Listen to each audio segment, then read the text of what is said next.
ជំរាបសួរប្រិយមិត្តអ្នកតាមដាននៅវិស័យទូកងទាំងអស់គ្នាថ្ងៃនេះខ្ញុំនាំអារម្មណ៍ពុកម៉ែបងប្អូនទៅទស្សនានៅចក្ខុទាំងសងរបស់បងប្អូនទស្សនានៅទូកនៅខាងវត្តក្បាលកោះនៅក្នុងសង្កាត់ជ្រោយចង្វារាជធានីភ្នំពេញនេះគឺជាទូកមួងបងប្អូនដែលជាទូកស្ថិតនៅក្នុងវត្តសាមគ្គីក្បាលកោះនៅលើកោះដាច់ផ្ទាល់តែម្ដងមានរហូតដល់2គ្រឿងឯណោះបាទ2គ្រឿងឯណោះមួយគ្រឿងគឺមាននាមថាសាមគ្គីសែនជ័យបងប្អូនសាមគ្គីសែនជ័យនេះក៏បាន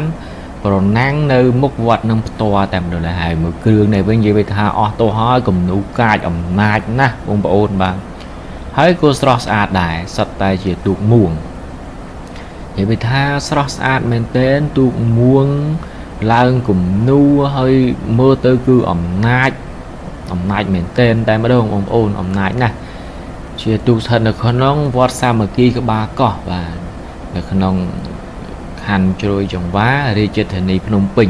បាទនៅលើកោះដាច់ផ្ទាល់តែម្ដងហើយមួយគ្រឿងនេះមាននាមថាមហាសាមគ្គីសែនជ័យបាទ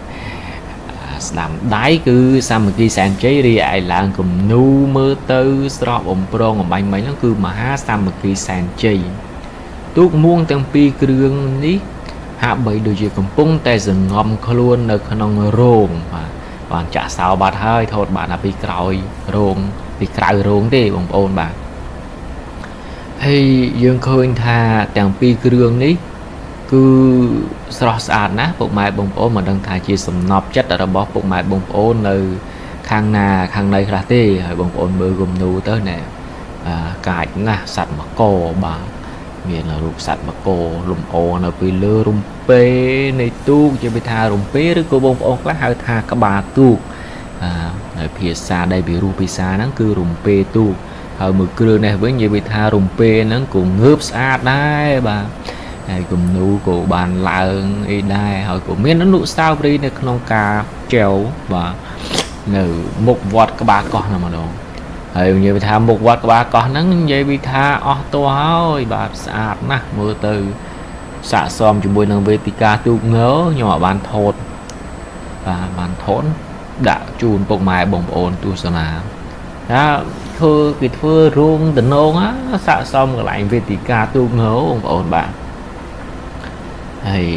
មានតែ2គ្រឿងនេះទេបងប្អូនបាទវត្តសាមគ្គីក្បាលកោះ2គ្រឿងសុទ្ធតែជាទូកមួងឬក៏ហៅថាទូកចែវបាទទូកមួងបងប្អូនហើយវីដេអូនៃការបង្ហាញទូកមួងនៅវត្តក្បាលកោះក៏បានដល់ទីបញ្ចប់ដែរខុសឆ្គងឆ្គងយ៉ាងណាសូមអធិស្ឋានពីសំណាក់ពុកម៉ែបងប្អូនផងហើយមួយវិញទៀតបងប្អូនដែលមិនទាន់បានចុច Subscribe បាទនៅ Channel YouTube របស់ខ្ញុំសូមជួយ Subscribe ផងដើម្បី